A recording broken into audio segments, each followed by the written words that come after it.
Hi everyone, this is Brianna Volmer, and this is my introductory video for EDL 853.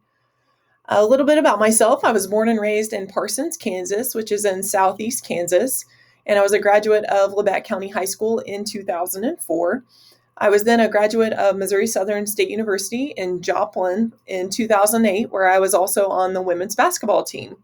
I then went on and taught at Erie for 8 years, where I also served as the head volleyball and basketball coach there. I've been back home at USD 506 for 5 years. Last year was my first year here at the high school, and I'm going into year 2. I also serve as a new teacher mentor within our district and on the SIT team, or the Student Improvement Team. I'm also the 9th grade PE teacher, and I have 1 hour of 9 through 12 female strength and conditioning, which is our weights class, and we call ourselves the Beefcakes. I'm also the volleyball JV coach and the basketball freshman coach, so I wear many hats here.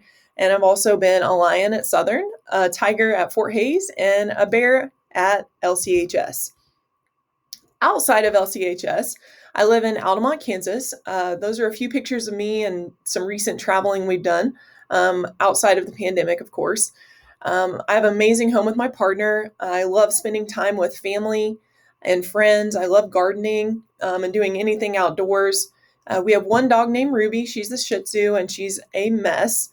We have 7 chickens. I love watching anything sports related, and I'm so excited about the Olympics coming up. I've been watching and following the Olympic trials, so I'm very excited about the upcoming Olympics.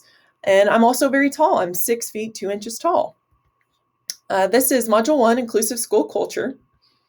And these are a few questions and some answers. Some of these are from our readings, and this will also include some of my own opinions. What is the school leader's role in maintaining inclusive school culture? It is to create environments for students where barriers are minimized and learning supports and flexibility are built into the environment. We need to include all students, parents, and staff within our school community and school culture. We set the tone as an administrator for inclusive school culture, in my opinion. We need to send staff research-based articles that include respectful school cultures, opinion pieces about inclusive school cultures that address bullying of LGBTQ students. I believe that we need to send articles and educate ourselves not only on LGBTQ students, which is vitally important, but all students as a whole.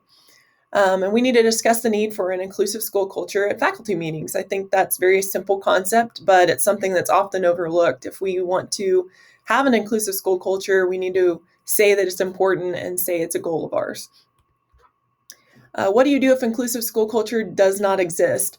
Inclusive education is about embracing everyone and making a commitment. I think as a staff, we need to make a commitment to having inclusive school culture and making it happen on a daily basis. We must shift the concept from students with differences being a problem to an opportunity for learning for all students.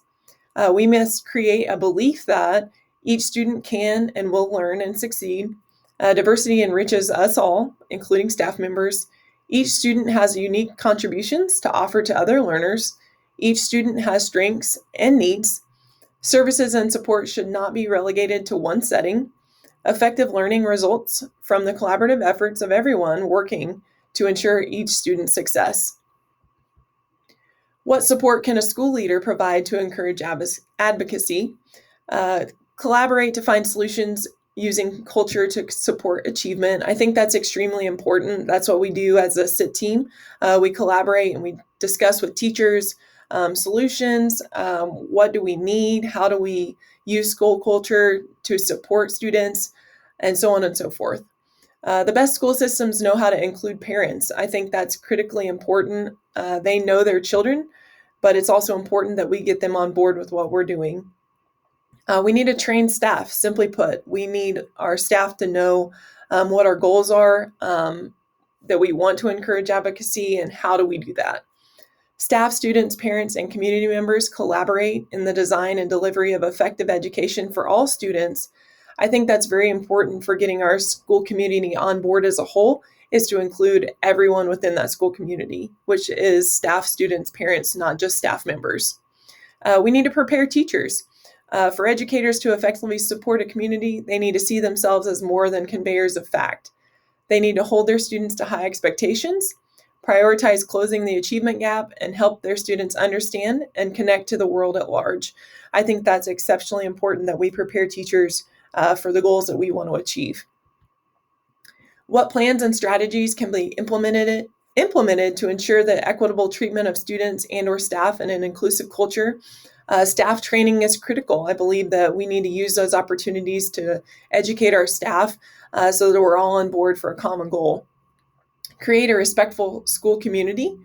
Hire a staff that reflects the diversity of the students and demonstrate on an institutional level a respect for people of all races and economic backgrounds and with all different strengths. I think that's vitally important that we shape and mold our school community to what our environment needs and what our community needs.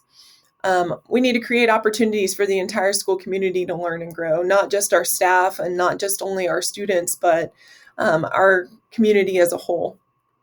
And we need to create a space for discussion. I think that's extremely important for myself or a school leader to create a safe space for someone to come in and say, I have this problem, or we need to work on this, and have open discussion for that. I think that's critically important. What steps can a school leader take to change negative assumptions that affect teaching and learning in an inclusive culture? We need to integrate student bodies. I think our students need to have a voice and they need to feel important, and that will create buy-in for our entire student body. We need to work hard to find ways to include all students, parents, and staff. Like I said, including our entire school culture, our school community rather, is critically important for creating an inclusive school culture. Find what works for our community. I think that's really important as well. The Southeast Kansas is going to be very different from any other school around us, so we need to find what works for us and what's vitally important for us. We adopt character education words like respect, acceptance, and honesty. I think creating that atmosphere for students will help create a positive environment for inclusive school culture. Those are my references. Thank you so much and have a really good day.